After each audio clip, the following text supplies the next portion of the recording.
Welcome back to CBS News Miami at 5:30. On the Health Watch tonight, a South Florida doctor says he is seeing patients with high levels of mercury poisoning. CBS News Miami's Rynor sat down with a doctor and a patient and learned about her journey to get the toxin out of her system. Dr. Ivan says that mercury poisoning can impact a patient in a whole host of different ways, from being tired to something more serious like cancer. Teresa Cesario works out, eats healthy, and still. I was feeling lethargic, fatigued, having trouble sleeping, and as someone who's as health conscious as I was, I knew something was wrong. I just couldn't put my finger on what it was. And planning to start a family, she wanted to get down to the bottom of it. I was beginning my journey through IVF, so we did a full cohesive blood panel, and it turns out as a pesca ovo lacto, which fish, eggs, and cheese were the animal byproducts I ate, I had incredibly high mercury. She found Dr. Ivan Rizolko at Lifestyle Medicine on Miami Beach. One of the scariest things that we do see here are people who are looking for fertility.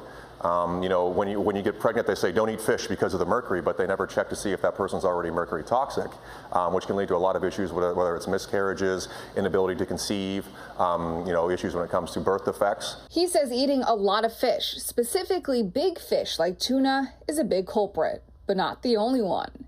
The biggest place that we usually find it here in Miami is in either the fish or people who have amalgam fillings. Amalgam fillings are where they would take silver and combine it with mercury, and what they would do is then put it into your teeth. What a lot of people don't realize is that every breath you take, you're actually inhaling mercury vapor, which can then settle out in all kinds of different types of tissue. Dr. Ivan sends out his samples to Access Medical Labs, which test patients from all over the country. The COO sent a statement to CBS News Miami saying, just this year alone, 38% of patients who were tested for toxic metals in Florida had elevated mercury levels. The lab called the number alarming.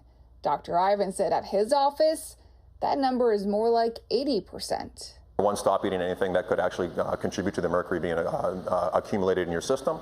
Number two is water, water, water. So how much fish a week should you be eating? Dr. Ivan says that 2 times a week is optimal. Now, does it make a difference for mercury levels if you cook the fish or you eat it raw? He said no, it's the same.